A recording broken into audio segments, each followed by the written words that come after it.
Welcome to Samba Samba. Enjoy the video. You begin by preparing the device so the lock screen can show Sharkman Karate. Make sure your phone supports widgets or shortcut pins. Once the app is installed, open it and grant camera, notifications, or widget permissions as requested, because the lock screen overlay relies on them. You should also check app settings for a lock screen toggle. Enable it now.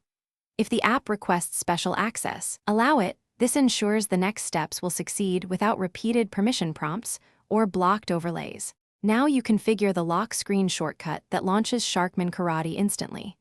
Unlock briefly and enter lock screen settings or press and hold the lock screen to add a widget. Select Add Widget or Shortcut, then pick Sharkman Karate from the list.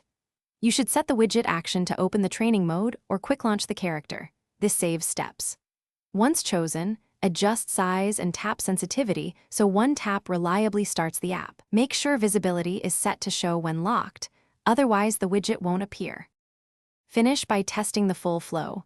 Lock the phone, tap the Sharkman Karate widget, and confirm it opens to the intended screen. If it doesn't work, reopen app permissions and re-enable lock screen access because denied permissions are the most common cause.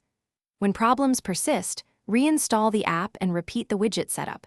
This clears stale shortcuts. Also check battery optimization and exclude the app so background services can keep the lock screen trigger responsive. Do this to prevent intermittent failures.